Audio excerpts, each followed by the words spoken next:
Ini bab keluar selepas zuhur. Dengan sanadnya Imam Bukhari meriwayatkan daripada Anas bahawa Nabi SAW telah bersembahyang zuhur di Madinah 4 rakaat dan sembahyang asar 2 rakaat di Dzul Hulaifah.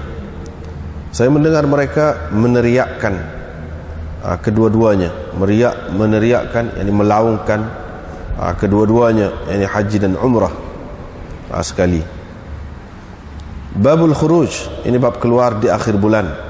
Kata Quraib daripada Ibnu Abbas, Nabi SAW berangkat dari Madinah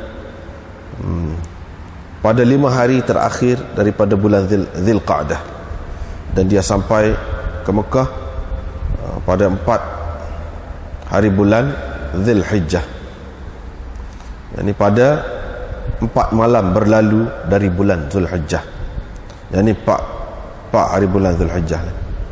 Dengan sanadnya Imam Bukhari meriwayatkan daripada Amrah binti Abdurrahman bahawa dia mendengar Aisyah berkata, kami keluar bersama Rasulullah sallallahu alaihi wasallam li 5 layalin baqina min Dzulqa'dah, pada 5 hari 5 malam terakhir dari bulan Dzulqa'dah. Wala nura illa al-hajj, dan kami tidak fikir kecuali untuk mengerjakan haji. Falamma danawna min Makkah, bila kami menghampiri Makkah, Rasulullah sallallahu alaihi wasallam memerintahkan orang yang tidak ada bersamanya hadyu, binatang kurban, bila telah selesai bertawaf di Baitullah dan bersa'i di antara Safa dan Marwah, supaya halal, yakni membuka ihramnya. Kata Aisyah, pada hari nahar, pada hari kurban, hari raya kurban, dibawakan kepada kami daging lembu. Saya pun berkata, apa ni? Faqala, orang itu berkata, yakni orang yang membawa daging itu, Rasulullah sallallahu alaihi wasallam telah mengorbankan lembu bagi pihak isteri-isterinya. Kata Yahya, saya menyebutkan hadis ini kepada Qasim bin Muhammad. Dia berkata, atatka wallahi bil hadis ala wajhi, demi Allah dia telah pun mengemukakan hadis ini dengan tepat, yang sebagaimana mestinya, yakni dengan tepatlah. Ini atatka Amrah binti Abdurrahman ini telah mengemukakan kepadamu, yakni kepada Yahya bin Sa'id al-Ansari, demi Allah, dengan betul, yakni dengan tepat. Babul khuruj fi Ramadan, ini bab keluar pada bulan Ramadan. Dengan sanadnya Imam Bukhari meriwayatkan daripada Ibnu Abbas, katanya Nabi SAW keluar pada bulan Ramadan, dia berpuasa sehingga sampai di Kadib, dia pun berbuka. Kata Sufyan, Zuhri berkata, akhbarani Ubaidullah an Ibn Abbas wasaqal hadis, dan dia terus mengemukakan hadis ini. Kata Abu Abdullah, hadza qawlu Zuhri, ini adalah kata-kata Zuhri, hanya diambil dengan yang terakhir daripada perbuatan Rasulullah sallallahu alaihi wasallam, hanya dipegang atau diambil dengan yang terakhir daripada perbuatan Rasulullah sallallahu alaihi wasallam. Bab at-tawdi' 'inda safar, ini bab mengucapkan selamat tinggal ketika nak berjalan, ataupun mengucapkan selamat jalan 'inda safar, pada ketika mahu berangkat. Diriwayatkan daripada Abi Hurairah, katanya Rasulullah sallallahu alaihi wasallam telah menghantar kami dalam satu kumpulan, dalam satu pasukan perang. Dia berkata kepada kami, sekiranya kamu menemui fulan dan fulan, dikatakannya kepada 2 orang lelaki Quraisy, disebutkan nama mereka, faharriquhuma bin nar, maka kamu bakar mereka berdua dengan api. Kemudian qala, kata perawi, thumma atainahu, kemudian kami pun pergi kepadanya untuk mengucapkan selamat tinggal kepadanya ketika kami mau keluar. Nabi SAW pun bersabda, inni kuntu, sesungguhnya aku telah memerintah kamu supaya membakar fulan dan fulan dengan api, tetapi api itu tidak boleh diazabkan dengannya kecuali oleh Allah. Ini hanya Allah yang boleh menyiksa dengan api itu. Sekiranya kamu dapat menangkap kedua mereka, faqtuluhuma, bunuhlah mereka. Babus sam'i wal ta'ati lil imam, dengar dan patuh kepada imam selagi imam tidak menyuruh perkara maksiat. Tidak menyuruh melakukan perkara maksiat.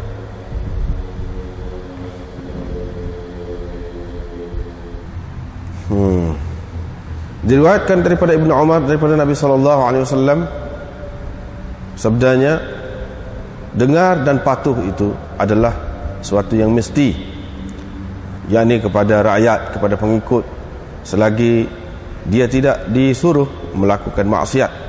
Apabila disuruh melakukan maksiat, maka tiada lagi perlu mendengar ataupun mentaatinya. Baiklah, kita tengok semula. Baru ni kita baca daripada muka surat 413 lagi. Sepintas selalu saja baca, sebab tak ada baru ni. Iaitu riwayat daripada Sahal bin Sa'ad, muka surat 413. Kitab ni lah, kitab ni. Kitab lain tu tak tahulah muka surat berapa. Masih lagi dalam bab apa? Bab du'ain Nabi sallallahu alaihi wasallam ila al-Islam wan nubuwah wa alla yattakhidha ba'dhum ba'dan arbaban min dunillah. Bab itu panjang hadisnya. Lepas pada hadis yang panjang tu, hadis Hiraqlu tu, hadis Hiraqla, hadis inilah yang kita Sahal bin Sa'ad. Itu dia mendengar Nabi sallallahu alaihi wasallam berkata pada hari Khaybar, la u'tiyanna ar-rayata rajulan yuftahu ala yadayhi, nanti akan kuberikan bendera kepada seorang lelaki yang akan diberi kemenangan kepadanya. Faqamu yarjuna lidzalik, mereka pun bangun untuk bangkit mengharapkan apa yang disebutkan oleh Nabi sallallahu alaihi wasallam, mengharapkan pemberian bendera itu. Siapakah di antara mereka yang akan diberikan? Pada pagi keesokannya semuanya mengharapkan agar dia diberikan. Tiba-tiba Nabi sallallahu alaihi wasallam bertanya, "Aina Ali?" Maka orang pun berkata, "Dia sakit mata."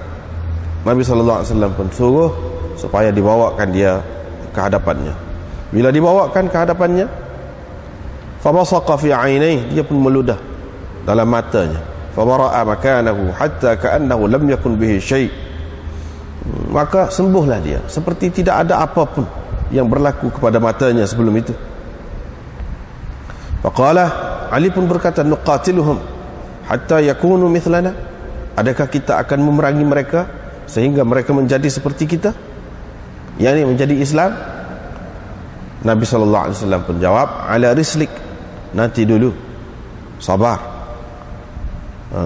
hingga engkau sampai di halaman mereka, kemudian engkau suruhlah mereka kepada Islam dan ceritalah kepada mereka tentang apa yang wajib ke atas mereka, apa yang mesti kepada mereka. Fa wallah la an yuhda bika rajulun wahidun khairul laka min humrin na'am. Diriwayatkan daripada Anas, katanya Rasulullah sallallahu alaihi wasallam bila mahu memerangi sesuatu kaum, dia tidak memerangi sehingga pagi. Bila dia mendengar azan, dia tidak akan menyerang kawasan itu. Kalau dia tidak mendengar azan, dia akan menyerang selepas pagi, selepas subuh. Fanazalna Khaybar lailan, kami pun sampai di Khaybar pada waktu malam. Diriwayat daripada Anas bahawa Nabi sallallahu alaihi wasallam keluar ke Khaybar, dia sampai ke situ pada waktu malam. Dia bila sampai kepada sesuatu golongan, sesuatu kaum pada waktu malam, tidak akan menyerangi mereka sehingga pagi. Bila pagi, orang-orang Yahudi pun keluar. Ini semua kita sudah terjemah dah dulu. Kita sudah terjemah dah. Apa yang nak disebutkan ialah Khaybar itu. Baru ni Anas sudah sebut sepintas lalu saja. Tidaklah nak sebut banyak. Sekarang ni pun tidak nak sebut banyak lagi, cuma lebih kurang dulu. Sebab perkara ni kita tak sebut lagi. Khaybar ini terletak tidak jauh daripada Madinah, kawasan Madinah. Itu adalah kawasan pendudukan atau penempatan orang-orang Yahudi. Kawasan situ. Di sana ada 10 benteng di Khaybar itu. Ada 10 benteng, qil'ah, benteng, macam-macam lah namanya. Ada yang nama Naim, dan salah satunya Qamus yang terakhir sekali. Benteng itu.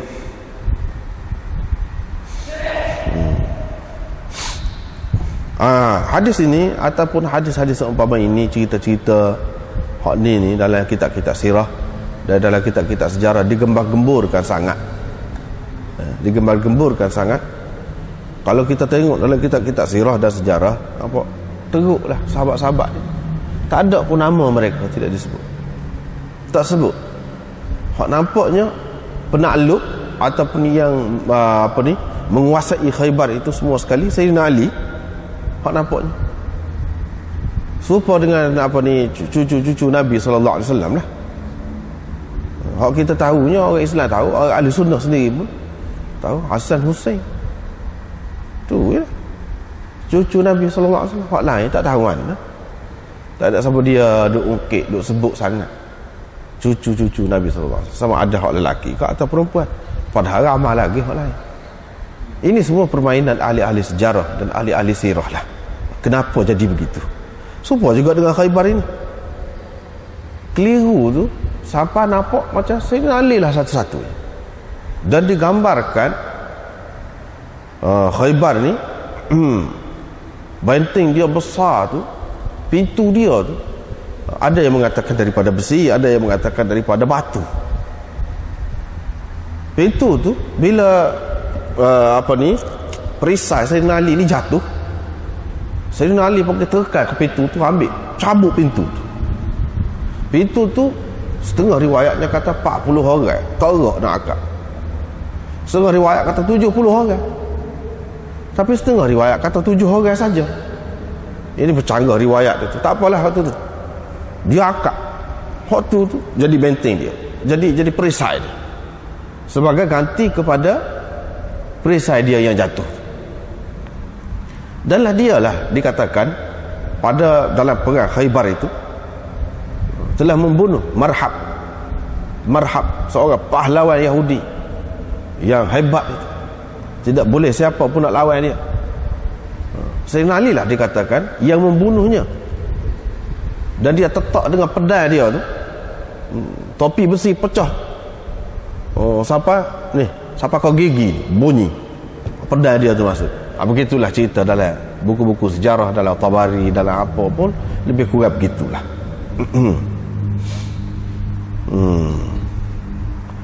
Itu perkara. Hak ni banyak perkara yang tak betul lah. Sedangkan di Khaybar tu ada 10 benteng. 10 benteng.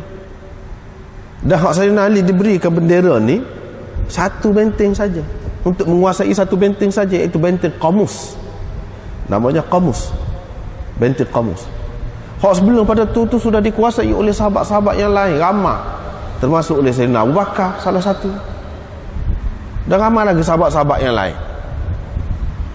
Hak ni adalah hak terakhir satu saja, tetapi digambarkan dalam cerita-cerita tu seolah-olahnya Sayyidina Ali saja, hak lain tak timbul dah nama. Bahkan disebutkan mula-mula Sayyidina Abu Bakar pergi, ramalah dengan askar-askarnya, tak mampu untuk menguasai benteng tu, balik mengaku depan Nabi sallallahu alaihi wasallam. Sayyidina Umar pula pergi, tak boleh pergi juga, balik mengaku. Dia kata puak-puak ni tidak patuh ke dia, hak mana ikut dia. Sedangkan pengikut-pengikut dia tu pula mengadu hak pada Nabi sallallahu alaihi wasallam bahawa Sayyidina Umar ni tak kemah. Tak kemah penyusunan dia. Lepas pada tu baru Nabi sallallahu alaihi wasallam kata begini. Hak tu semua tak ada dalam Bukhari tu, hak kita sebut tadi tu tak ada dalam Bukhari ni. Hak adanya sekadar ni lah. Dia di sebalik nak penaik Sayyidina Ali tu, dia tak boleh lah kalau tidak berjatuh Sayyidina Abu Bakar dengan Umar tu. Tak boleh lah. Sebab latar belakang orang-orang yang buat cerita ni semua musuh-musuh sahabat belakang, benci kepada sahabat. Sahabat-sahabat lain yang menguasai 9 hak naik benteng tak nak sebut nama berapa ramai. Tetapi ditonjolkan Sayyidina Ali seseolahnya Khaybar tu semua sekali dikuasai oleh dia di bawah pimpinan dia. Ini satu perkara yang silap. Itu satu perkara. Yang kedua, la'u'tiyanna rayata. Situ silap. Kebanyakan orang ahli-ahli sejarah hak kemudian apabila dia terjemah ke dalam bahasa masing-masing, dia terjemah ar-rayah tu dengan makna bendera hak paling besar sekali. Tak, bukan begitu. Bendera hak besar sekali duduk pada Panglima Agung. Nabi SAW pergi sekali duduk dengan dia. Hak tu orang panggil alam hak besar sekali. Ar-rayah ni bendera kecil. Di bawah tu biasanya Nabi SAW sama ada dalam perang Uhud ke, dalam perang Badar ke, dalam perang mana-mana, dia bagi kepada 3 bendera dia. Satu bendera kepada Muhajirin, pasukan Muhajirin, dia bagilah kepada seorang Muhajirin. 2 lagi dia bagi bendera tu kepada Ansar, iaitu Aus dan Khazraj. Bagi 2. Tu bendera tu dipanggil rayah. Biasanya rayah ni dia ada 3. Ada 3 rayah. Alam ada besar sekali. Lepas tu bendera kecil-kecil lagi ada lagi. Dalam kumpulan. Begitu. Apa yang diselewengkan ialah rayah ni digambarkan seperti bendera yang paling besar, sedangkan rayah tidak makna begitu. Rayah ni duduk pada ketua hak bawah daripada Panglima Agung, dan bukan satu-satunya, orang lain ada lagi. Begitu hak sebenarnya lagu tu lah.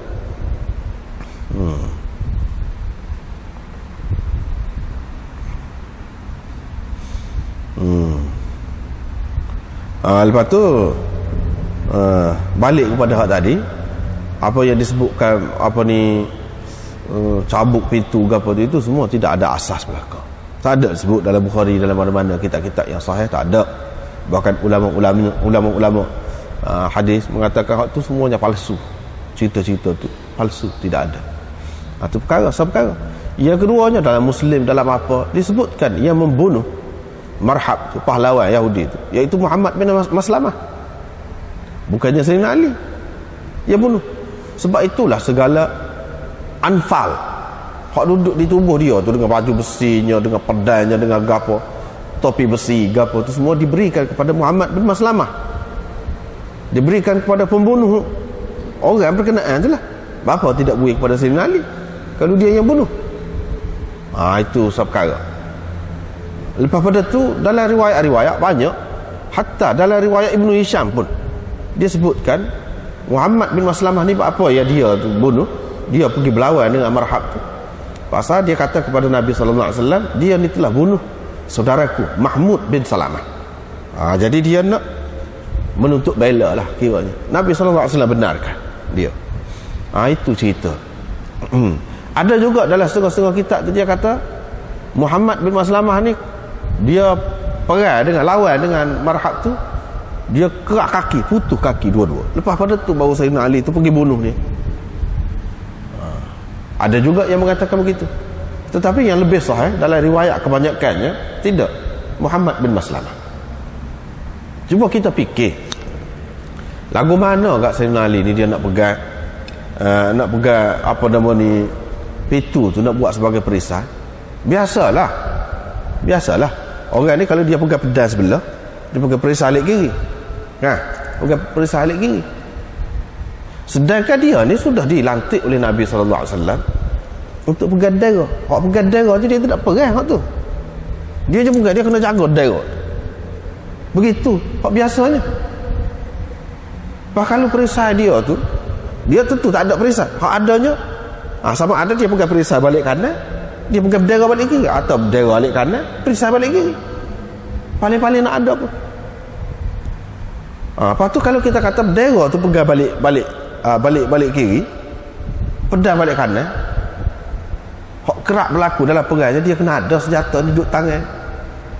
Kalau lah kita kata dia pegang pitu, bermakna dia tahu lah bendera tu. Dia beri ke siapa? Hak ditugaskan dia tu suruh pegang bendera saat ni, dia beri ke siapa bendera? hak tu tak boleh, tak kena tu.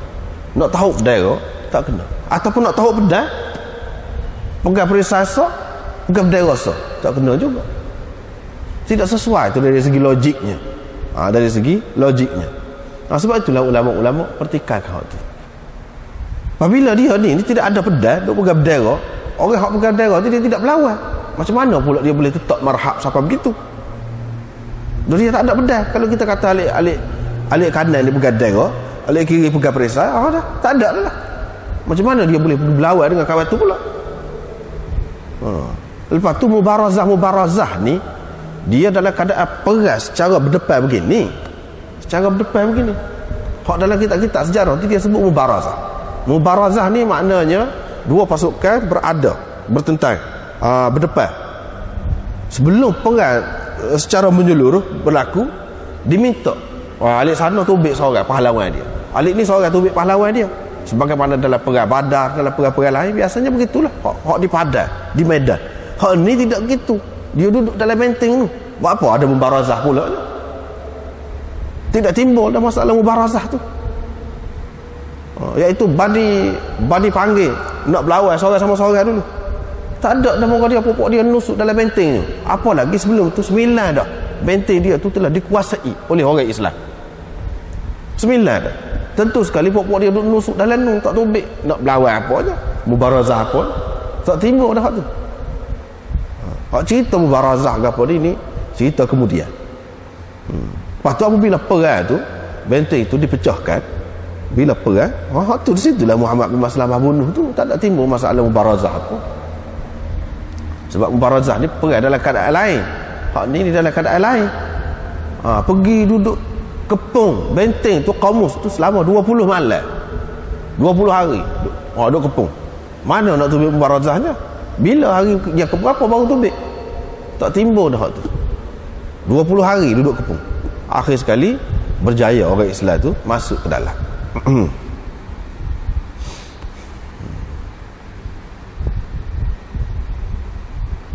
Tetapi sebagaimana kita maklum, orang-orang Syiah dia kalau ada sikit je peluang untuk dia besarkan cerita macam ni, dia besar habis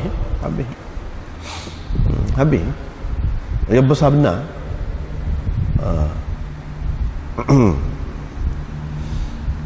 Sehingga dia merendah-rendahkan orang lain, tak timbul dah nama orang lain. Sedangkan ini bagi kita memanglah satu kelebihan Sayyidina Ali. Ketika nak menyebutkan kelebihan Sayyidina Ali, ya ini salah satunya. Salah satu. Hak lain-lain lagi, hak tu di tempat lain, kelebihan orang lain pula. Kita kata begitu. Tetapi tidaklah hak gembar-gembur, hak besar-besar sangat, banyak cerita-cerita yang tak masuk akal itu diterima juga, tak ada tu.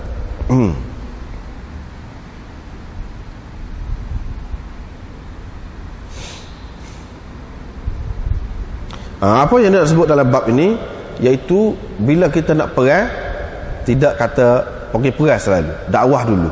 Inilah sesuai dengan doain Nabi sallallahu alaihi wasallam ila al-Islam wan nubuwah. Hak tu dulu.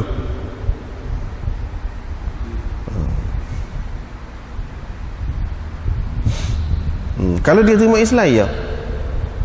Sebab sebelum pada ni dia sudah jadi rakyat jelata Islam dah. Warga negara lah, kita kata warga negara Islam. Cuma dia derhaka. Tak timbul lagi soal nak minta dia jadi warga negara semula. Tak timbul dah. Memang dia pemberontak. Memang dia penderhaka. Hak tinggal lagi sama ada dia Islam ataupun perang. Sebab peluang sudah lama dah diberi, dan dia sebagai warga negara, bukan orang luar. Sekarang ni apabila dia mengambil langkah untuk menghancurkan Islam, memporak-porandakan masyarakat Islam, dan menjatuhkan kerajaan Islam, dia sudah jadi harbi dah, kafir harbi dah. Bila harbi, tak ada lah perang. Tak ada dah perang kecuali dia Islam. Orang harbi tengah-tengah dia duduk perang, dia mengucap tak boleh bunuh dah lagu tu. Memang supaya ni juga cuma rakyat Islam pilihan lagi kepada dia tu. Tetapi kalau masyarakat yang bersedia menerima Islam dan tidak termasuk dalam harbi, kita tak boleh perang dengan dia. Bukan bermakna hak ni suruh perang dengan orang kafir biar dia masuk Islam. Tak boleh buat dalil. Hak ni suku ni cerita lain. Kalau orang kafir tu dia bersedia menerima pemerintahan Islam, kerajaan Islam, tak apa, dia duduk sebagai kafir zimmi. Di situ kita tidak boleh dah bagi pilihan di antara Islam atau perang. Nak perang mana dia tidak harbi. Tak boleh bagi pilihan. Apa dia pilihan? Dia Islam. Nak Islam apa? Dia kebebasan beragama ada. Sebab itulah di sepanjang sejarah Islam ni orang kafir dalam negara Islam pun ada juga. Dan dia beribadat dengan cara dia, hidup dengan cara dia. Waktu tidak diganggu. Setengah-setengah orang tu dia keliru. Tengok ni, macam ni dia kata sama ada dakwah kepada Islam. Kalau tidak perang. Ni cerita lain. Ni harbi dah ni. Hak lagu ni kafir harbi. Lepas tu kalau kita nak kata dia ni duduk di Madinah, dan dia ni rakyat negara Islam, tak boleh juga kita kata begitu. Sebab apa? Rakyat negara Islam hak tak boleh diperangi ialah rakyat yang setia, rakyat yang taat. Sedangkan dia ni puak-puak yang derhaka, duk buat perancangan untuk menjatuhkan kerajaan Islam. Dia sudah jadi harbi dah. Tak ada pilihan lain kecuali perang ataupun Islam.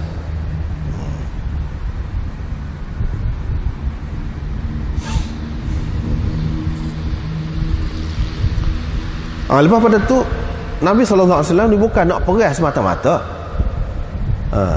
Dalam apa ni kita baca dalam riwayat-riwayat banyak di tempat yang lain disebutkan bahawa Nabi SAW akhir sekali bersuluh juga. Dan dia nak tak seperang akhir sekali.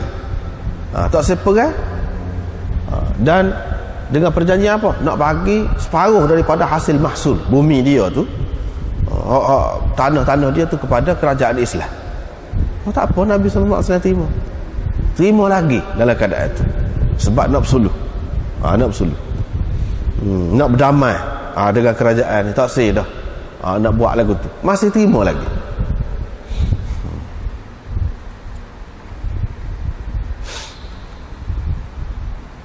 Lepas tu cerita Nabi SAW hak tadilah,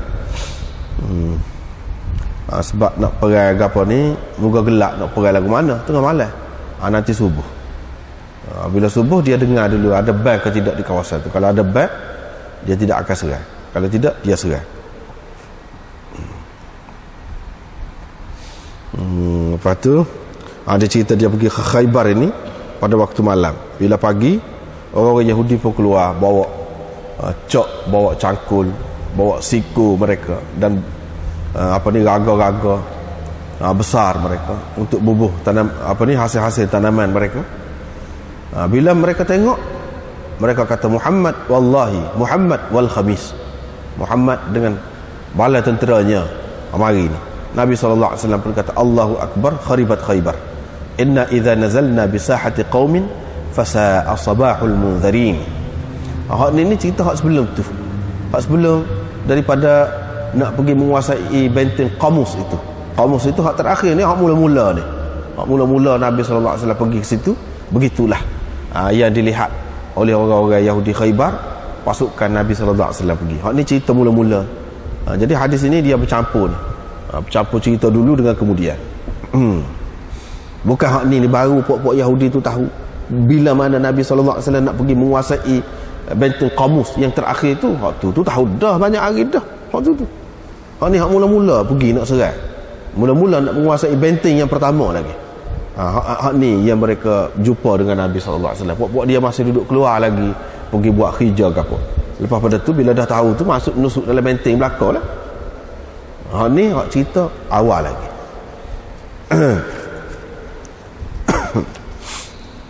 Dengan sanadnya Imam Bukhari meriwayatkan daripada Abi Hurairah, katanya Rasulullah sallallahu alaihi wasallam bersabda, aku diperintahkan agar memerangi manusia sehingga mereka mengucap la ilaha illallah.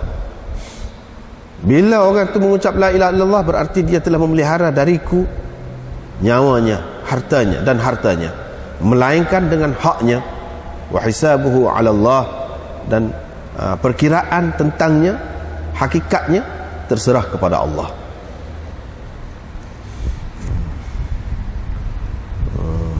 Ni juga setengah-setengah orang dia tidak faham. Dia kata agama Islam ni dia memaksa orang masuk Islam. Dan dia kira peras saja. Iaitu Nabi SAW dikatakan, aku diperintah supaya memerangi manusia sehingga mereka mengucap la ilaha illallah. Yang ni kalau selagi tak mengucap, tak kira kafir lagu mana pun tak kira, peras macam kira bunuh lah. Darah mereka tidak terpelihara dari aku, harta benda mereka tidak terpelihara dari aku, seseolahnya begitu. Sedangkan ini adalah berkenaan dengan kafir harbi. Itu perlu kita jelaskan. Kafir harbi ini, umirtu an uqatilan nas, yang ni orang kafir harbi, bukan kafir zimmi. Kalau kafir zimmi tak, bahkan Nabi SAW bagi perlindungan kepada mereka. Lahum ma lana wa alaihim ma alaina. Waktu Nabi SAW kata berkenaan dengan kafir zimmi, mereka bertanggungjawab seperti kita, mereka mendapat hak seperti kita, dan mereka bertanggungjawab seperti kita dalam negara Islam. Dan Nabi SAW membiarkan mereka ini. Hak kata la ilaha illallah ni, mengucap la ilaha illallah ni tak ada lain sama ada perang ataupun mengucap. Kalau dia mengucap, tak boleh lah. Kalau dia mengucap, berarti dia telah memelihara dariku nyawanya dan hartanya. Yang ni kita orang Islam tak boleh menceroboh lagi mereka, tak boleh lagi membunuh mereka, melainkan dengan haknya, yang ni hak Islam. Bila sudah masuk Islam, apakah tak boleh bunuh dalam apa keadaan sekalipun? Tidak begitu. Bahkan kalaulah mereka setelah Islam tu membunuh orang, kena bunuh juga, kena bunuh juga. Supaya orang Islam lain, supaya orang Islam lain, supaya orang Islam hak asal lagi. Dia hak baru masuk Islam ni pun, kalau dia melakukan sesuatu yang melanggar hak Islam, dia curi harta orang, dia kena kerak tangan. Itu makna bihaqqihi illa bihaqqihi, illa bihaqqihi.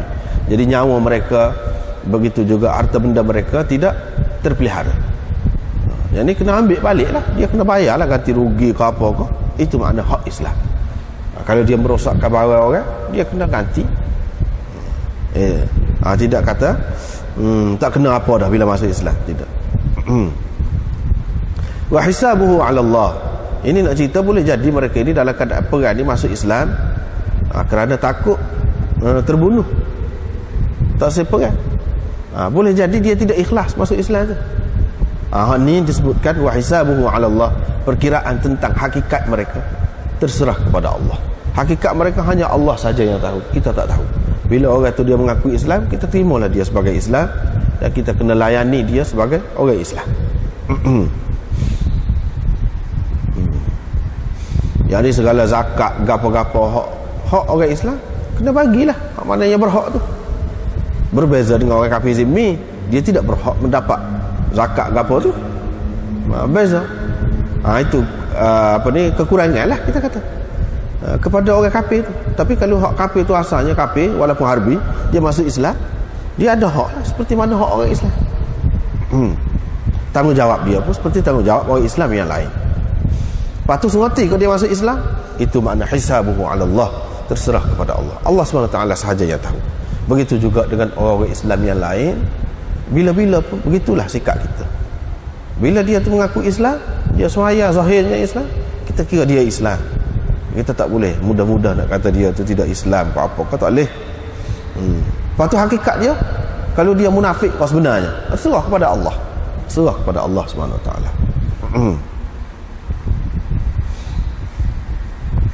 Cumanya Islam telah mengajar dah kita bagaimana orang munafik, bagaimana dan bagaimana menghadapi orang munafik.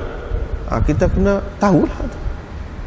Takkan dengan orang munafik mana kita nak buat sebagai pemimpin kita, sebagai orang munafik kita nak buat sebagai teman rahsia kita, nak rayak rahsia apa-apa. Banyak perkara lah, takkanlah kita nak buat gitu. Itu kita kena faham dah tentang munafik tu pula. Sebagaimana kita perlu faham tentang orang kafir, tentang orang munafik pun kita kena faham juga. Waktu man arada ghazwatan fawarra bighairiha. Ini bab orang yang mahu melancarkan sesuatu perang, fawarra bighairiha, dan dia apa ni, warra bi ghairiha, yang ini mengungkapkan ungkapan yang tidak terang, ungkapan yang tidak terang, yang ini menyebut benda lain, berselindung di sebalik perkataan yang lain. Misalnya kita kata, kalau kita bahasa Melayu, hari ni makan besar, makan besar hari ni, makan besar, bukan maksud makan bawah ke apa, maksudnya nak perang. Itu isyarat-isyarat yang seperti itu, isyarat-isyarat yang seperti itu.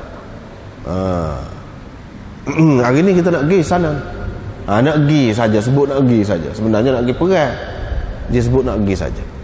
Hari ni ada jemputan untuk kita sana, ada jemputan. Misalnya dia sebutkan, itu maksudnya tauriah, ada jemputan.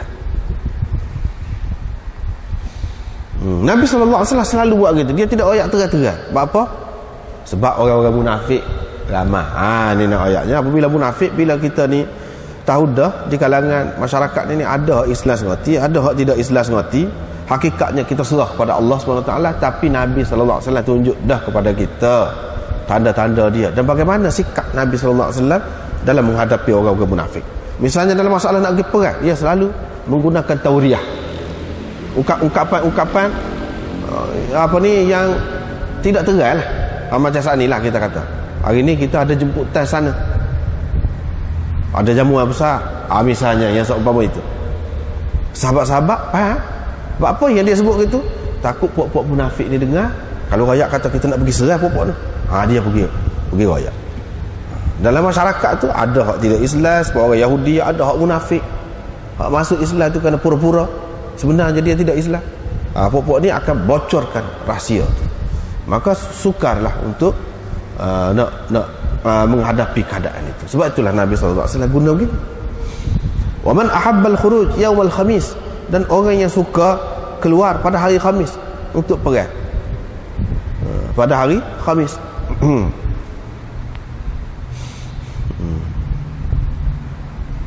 Orang yang suka keluar pada hari Khamis, apakah Nabi SAW keluar perang pada hari Khamis sama? Tak juga. Khamis tu isyarat. Sebab itulah dalam riwayat di atas tadi dia kata, orang Yahudi kata Muhammad, wallahi Muhammad wal Khamis, bukan makna hari Khamis itu, mana pasukan tentera yang cukup, 5 pasukan. Pasukan dia panggil muqaddimah, hak duduk depan, pasukan sayap kanan, sayap kiri, sa' balik belakang, pasukan di belakang, dan qal, pasukan tengah. Itu 5 pasukan, mana pasukan yang lengkap. Ini pun dah satu bentuk sindiran ni. Hari Khamis lah kita kata, hari Khamis. Hari Khamis itu bukan maksud Khamis, maksudnya pasukan yang lengkap. Khamis tu ada 5 pasukan, pasukan depan, pasukan sak belakang, pasukan kanan, pasukan kiri, pasukan tengah. Pasukan yang lengkap, maknanya kita nak pergi perang. Itu boleh jadi juga maksud hari Khamis di situ. Boleh jadi juga maksud hari Khamis itu memang hari Khamis lah. Itu secara kebetulan, bukan Nabi SAW ni menganggap hari Khamis tu hari yang membawa tuah, membawa kemenangan. Kalau nak pergi perang, hari lain tak boleh. Tidak gitu. Nabi SAW tidak pegang dengan benda-benda yang seumpama itu.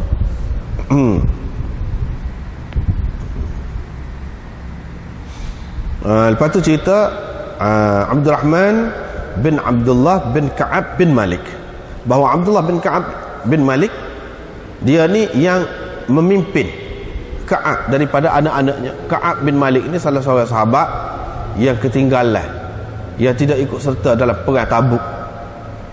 Dalam perang Tabuk 3 orang, wa 'ala thalathati alladhina khulifu. Dalam Quran disebutkan itu, salah seorangnya ialah Ka'ab inilah. Kemudiannya Ka'ab ini dia buta setelah dia tua. Bila buta, dia nak pergi ke masjid, nak pergi mana-mana, kena orang pimpinlah dia. Pada kalangan anak dia nya, yang memang tugas dia nya, kerja dia nya memimpin ayah dia ni, Abdullah ni.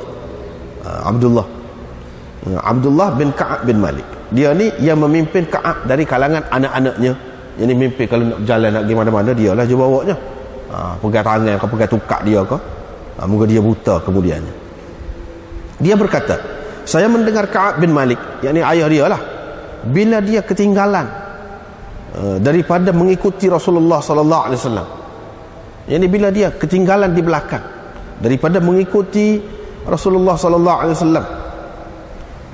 Dan Rasulullah tidak mahu melancarkan sesuatu perang, melainkan dia akan menggunakan bahasa-bahasa sindiran, bahasa-bahasa kiasan.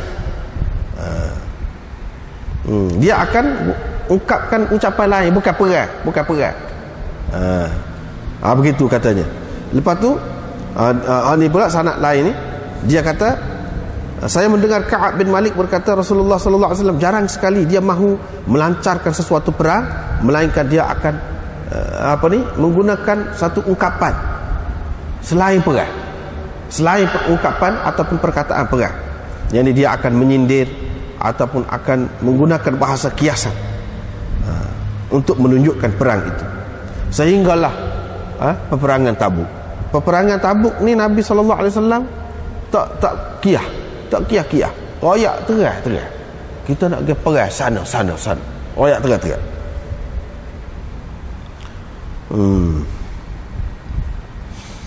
Rasulullah sallallahu alaihi wasallam melancarkan perang ke sana pada musim panas sangat, musim panas yang kuat, dan dia menghadapi perjalanan yang jauh dan padang, mafazan, mana padang sahara yang luas.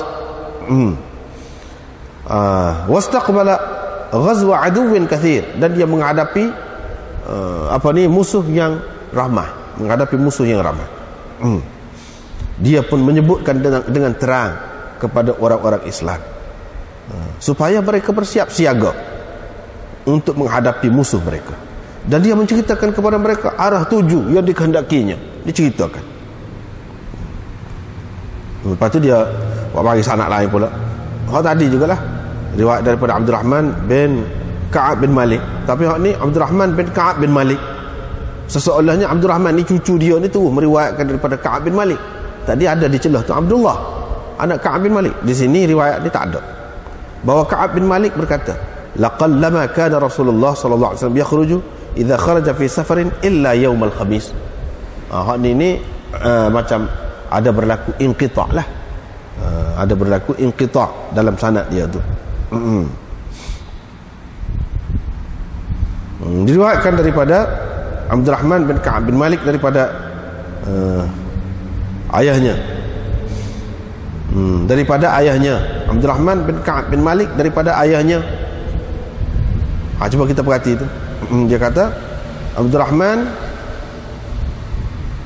bin Ka'ab bin Malik. Ni tak apa. Tadi tu agak mengelirukan sikit. Abdurrahman bin Ka'ab bin Malik tu macam Abdurrahman tu anak kepada Ka'ab, sebab ibnu tu tak ada alif, tak ada hamzah wasal. Tapi di sini dia tak apa, anak Abdurrahman bin Ka'ab bin Malik, pasal ibnu tu ada hamzah. Ini menunjukkan bahawa Abdurrahman itu bukan anak Ka'ab. Kalau anak sendiri baru tak ada alif hamzah tu. Kalau cucu ataupun anak akak ke anak lain-lain ke, dia ada alif macam di sini. Ni tak apa. An abihi, daripada ayahnya tu bukan Ka'ab bin Malik, ayahnya tu Abdullah. Ni tak apa. An abihi ni. Ini sekali kita tengok Abdurrahman bin Ka'ab bin Malik, an abihi daripada ayahnya. Adakah ayahnya Ka'ab bin Malik? Bukan. Kita tahu mana ibnu tu ada hamzah. Ayahnya daripada ayahnya, yakni Abdullah. Dia meriwayatkan ini daripada ayah dia Abdullah, daripada Ka'ab bin Malik. Bahawa Nabi sallallahu alaihi wasallam bila keluar pada hari Khamis dalam ghazwah Tabuk, dan dia suka kalau keluar pada hari Khamis. Suka keluar pada hari Khamis.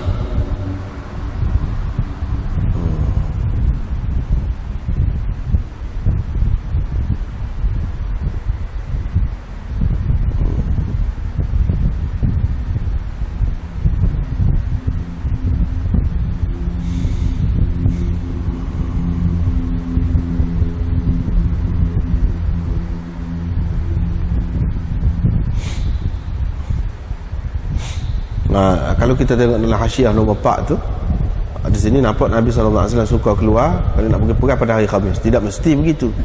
Tak mesti. Apa yang disebutkan ini, dia kata wa qawluhu sallallahu alaihi wasallam kana yuhibbul khuruj yawmal khamis la yastalzimu al muwadhabah alaihi. Tak mesti tetap Nabi SAW itu keluar pada hari Khamis. Pasal ada manik dia. Nanti akan datang bab annahu kharaja fi ba'd asfari yawm as-sabt. Ada hari Sabtu, pada hari lain-lain pun ada belaka Nabi SAW keluar ni. Tidak kata khusus dengan hari Khamis saja.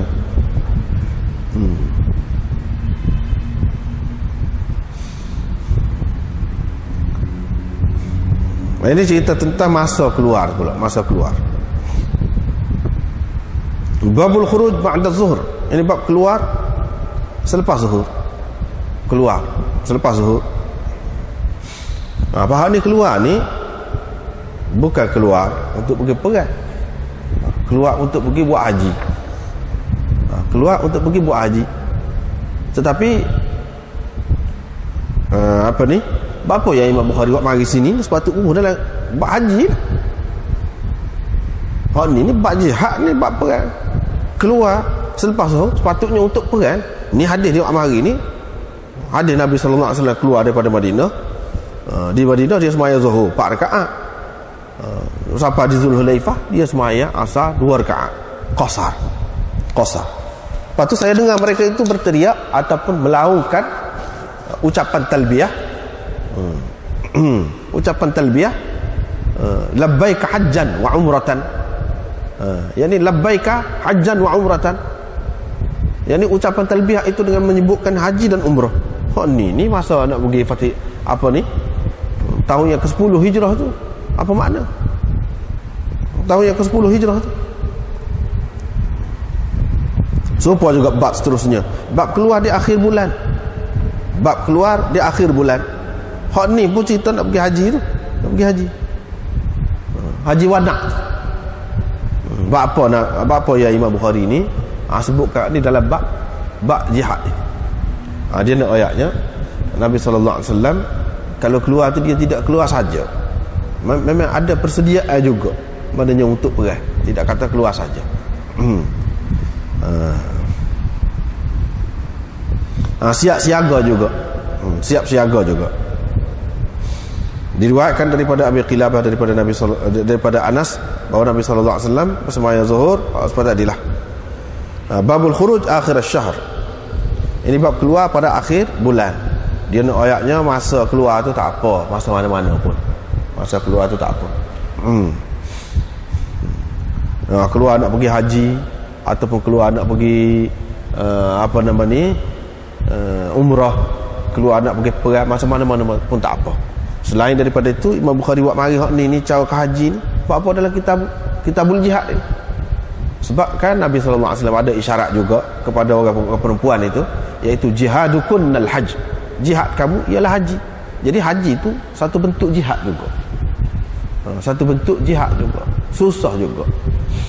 Tidaklah kata jihad ni dalam bentuk perang itu saja, tidak. Boleh jadi juga ya Imam Bukhari buat mari hak haji ada kesusahan juga. Ada pengorbanan juga di situ. Terutamanya kepada orang-orang yang jauh seperti kita ni, nak pergi haji tu bukan main pengorbanannya. Pengorbanannya dari segi harta bendanya, dari segi tinggal anak pinak yang selama ni tak tinggal ke apa tu. Itu pun satu bentuk jihad juga.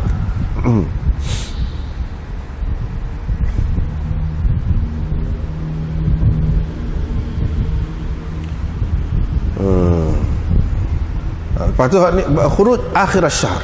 Imam Bukhari nak sebut ni selain daripada hak tadi, bab ni dia nak ayat Nabi sallallahu alaihi wasallam kadang-kadang dia melakukan sesuatu tu dengan maksud nak menghapuskan adat resam jahiliah. Adat resam jahiliah, iaitu orang jahiliah kalau dia nak buat sesuatu yang besar, benda molek, perkara yang mereka harapkan kejayaannya, dia tidak buat di akhir bulan. Sebab akhir bulan ni dia ambil sempena buruk. Sempena buruk ke mana? Bulan ni kan dia kau kecil. Daripada penuh kau kecil. Itu maknanya dia kata kita kau kurang lah, kau rugi. Dia kata begitu. Dia kata begitu. Nabi SAW buat ni lah. Dia nak hapus hak tadi. Nak hapus hak tadi. Keluar di akhir bulan. Dia keluar juga di akhir bulan. Apa berkat juga tu akhir bulan apa? Berkat juga. Tidak nanti awal bulan saja. Berkat sepatutnya. Hasilnya baik sepatutnya juga. Hak tu yang dia nak ajar. Ada pun orang-orang jahiliah tidak begitu. Ambil kira banyak perkara lah. Hari goni kena keluar baru boleh untung. Orang-orang kita zaman dulu ada juga buah tu. Ni beberapa kali ada lagi sikit sebanyak tu. Kena sedut angin ke mana-mana lah. Angin mari ke mana-mana. Macam-macam dia ambil kira tu. Hari ni malah matahari naik, jangan matahari jatuh. Itu semua tu mengarut berlaku. Tak ada apa. Sampai sekarang ni orang kita hak bab menikah ni masih lagi duduk pakai buah jahiliah tu. Bulan Safar tak sih. Bulan Safar tak sih nikah. Apa? Sedangkan dalam hadis kata la safara, tidak ada safar. Nahas segala tu tak ada dalam Islam, tak ada. Tak sih bangun rumah pun tak sih. Sedangkan Nabi SAW nikah dengan Safiyah bulan Safar. Dia tak ambil kira tu, ikut bulan mana-mana. Betul lah, masa tu. Ada pun kita ni masih lagi duduk waktu ikat dengan hak tadi tu. Takut. Takut tu macam mana?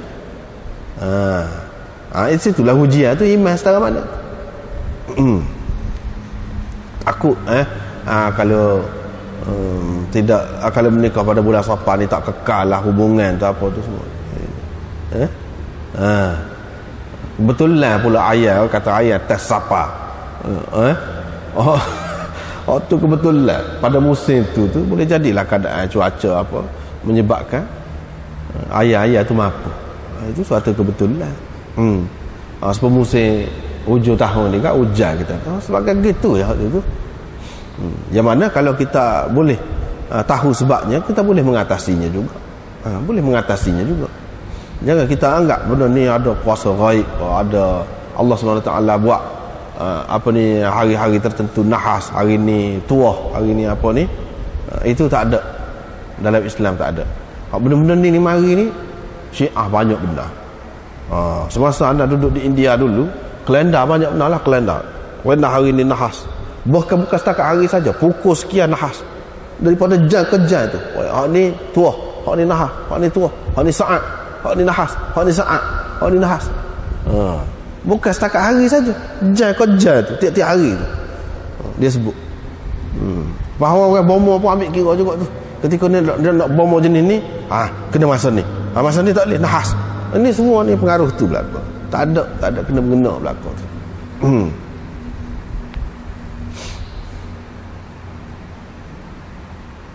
Ini di dalam bab haji kita sudah bincang dah dulu dalam bab haji. Lepas tu Yahya kata, saya sebutkan hadis ini kepada Qasim bin Muhammad. Dia kata Amrah telah demi Allah mengemukakan hadis ini dengan tepat. Yang ni begitulah, tepat dah dia sebut tu. Orang lain pun kata lagu tu juga. Babul khuruj fi Ramadan. Dia nak ayatnya keluar untuk nak pergi perang ke, untuk buat gapo ke, boleh bila-bila saja, boleh. Semua orang kata tak boleh hari Jumaat, tak boleh. Ada hadis, memang ada hadis pun, tapi maksud dia tu lagu mana. Kalau sengaja nak lari daripada sembahyang Jumaat tu, kalau tidak dengan maksud tu, memang kapal terbang tu hari Jumaat.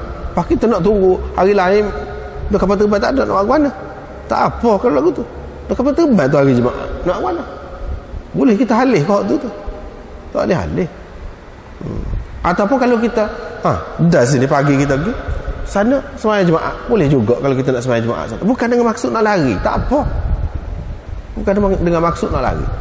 Lepas tu kalau kita ni memang kapal terbang tu naik pada masa tu, pada masa Jumaat tu, dah kita tak boleh nak elak, gilah. Dah kita musafir kan, boleh jamak takhir pun apa pun, siapa ada nu jamak.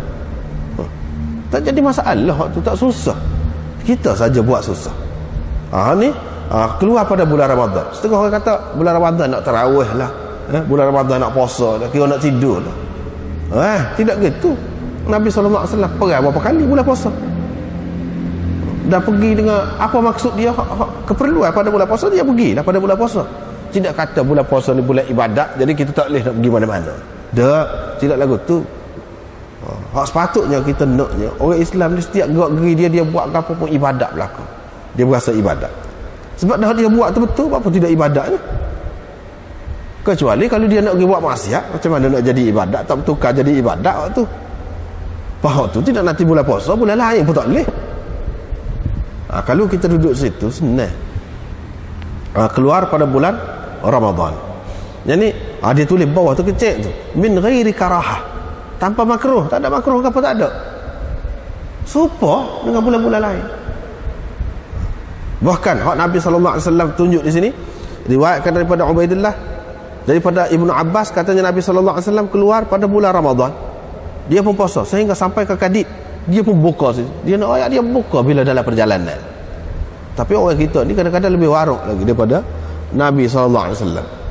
Dia nak menunjuk, dia kadang-kadang malah kerana sebab-sebab lain, bukan kerana apa dah. Kita naik kapal terbang yang tidak akak air gapo pun. Dah muka bulan puasa, dia kira bulan puasa. Akak lah orang nak tak tu ikut dia lah. Ni siapa tak akak dulu lagi. Tu lepas apa? Dia kata, kalau dalam perjalanan pun dah bulan puasa, tak boleh akak. Tak kena lah. Nabi SAW tengok bulan puasa, sampai situ dia buka. Dah musafir, tak apa. Musafir tak apa. Lepas tu kita kata, kita tidak lapar nak makan waktu dia. Tak cara lah. Tak cara. Nak rayaknya boleh. Hak Nabi SAW dibuat lagu tu. Orang kita tidak.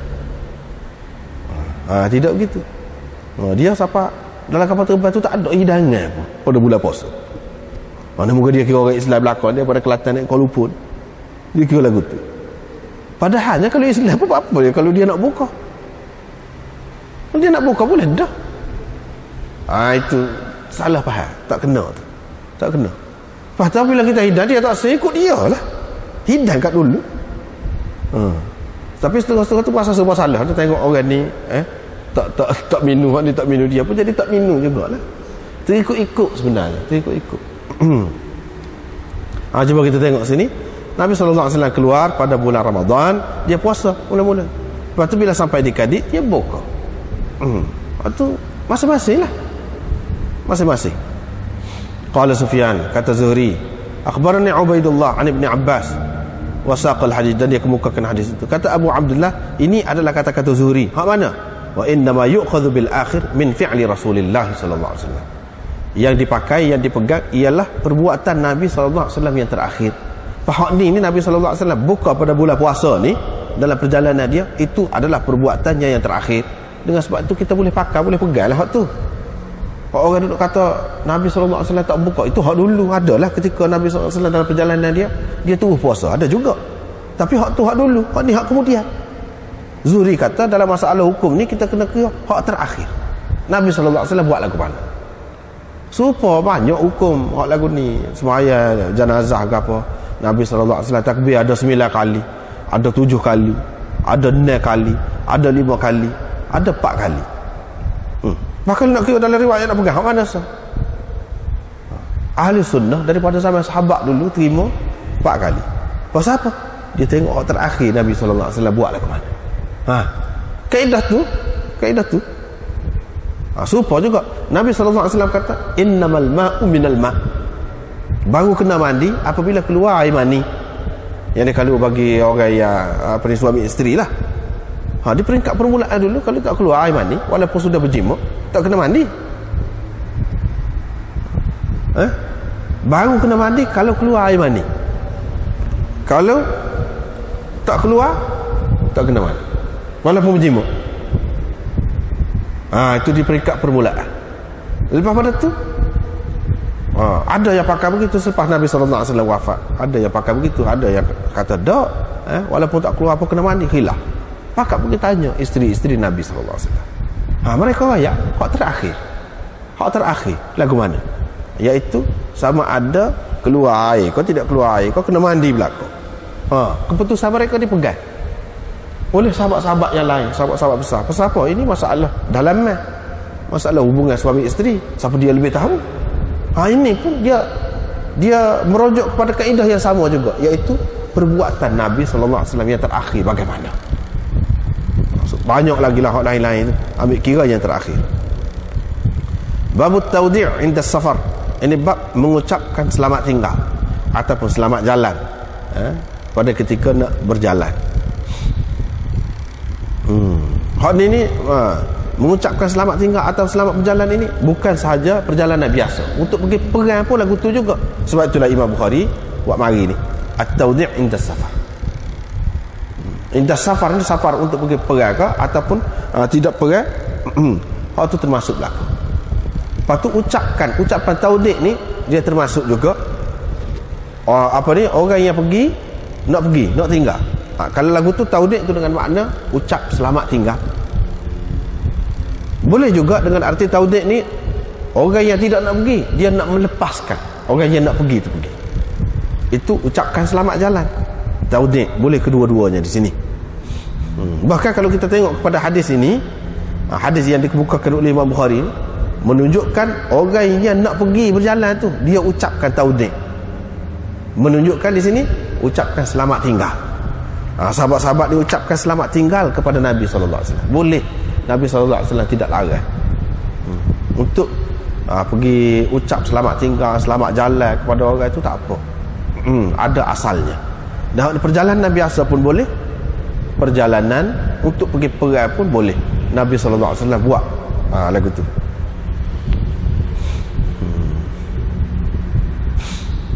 Ucap selamat jalan, selamat tinggal.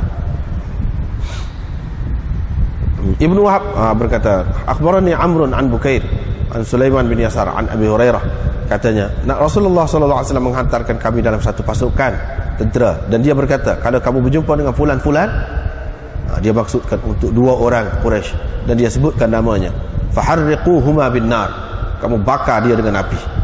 Nabi SAW kata. Qala, kata perawi Abu Hurairah, kemudian kami pun pergi jumpa dengan dia, nuwaddi'uhu, untuk mengucapkan selamat apa? Selamat tinggal. Sebab bukan Nabi nak pergi, pok-pok dia nak pergi. Ayat ni boleh ucapkan selamat tinggal pun boleh.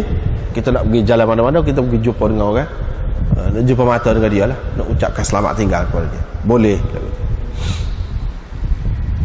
Lepas tu Nabi SAW pun bila kami nak keluar tu, dia pun kata, dulu saya suruh kamu, kalau suruh bakar pulan-pulan tu dengan api. Dia kata lepas tu, api ni tidak boleh orang lain selain daripada Allah menggunakannya untuk menyeksa sesiapa, tak boleh. Kalau kamu jumpa, kamu dah dia, kamu bunuhlah. Nabi SAW kata, kamu bunuhlah.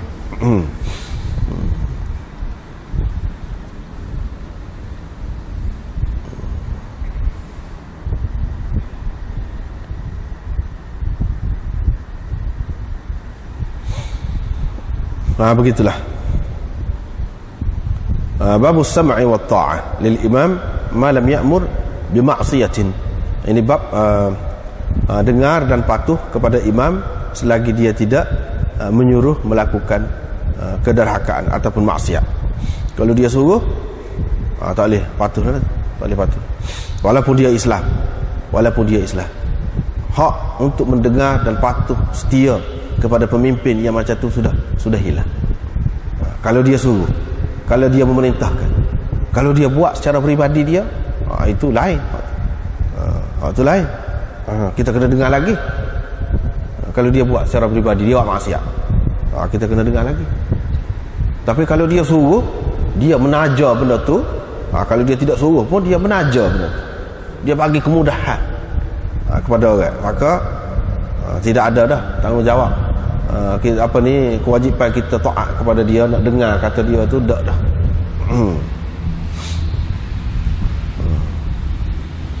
Ni dalam kitabul jihad, masalah nak berjihad ini, kita kena dengar imam. Kalau imam tu suruh maksiat, adakah kita nak dengar, nak patuh kepada dia? Sinilah Imam Bukhari ada kaitan dengan bab jihad ni. Tidak. Terutamanya ada dalam riwayat yang lain disebutkan, iaitu ada seorang amir tu dia suruh terjun dalam api. Belah bagilah hak ni kata tak boleh, Nabi suruh patuh kan, suruh dengar pemimpin. Hak ni kata tak boleh. Bala-bala begitu, pergilah berjumpa dengan Nabi SAW. Nabi kata nasib baiklah mujur kamu tidak terjun dalam api tu. Kalau terjun dalam api tu sampai bila-bila, sampai ke akhirat kamu duduk terbakar dalam api tu. Ni nak ayatnya tak boleh lah ikut pemimpin kalau dia suruh benda tu tak betul. Tak boleh tu membabi buta lah, tak boleh. as-sam'u wa ta'atu haqqun ma lam yu'mar bi ma'siyatin fa idza umira bi ma'siyatin fala sam'a wala ta'ata. Tiada lagi kewajiban mendengar itu ataupun mematuhi, taat dan setia itu tak ada.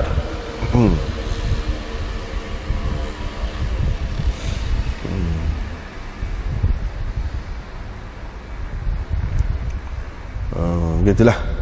Lepas tu kita nak buat lagu mana? Nak buat lagu mana?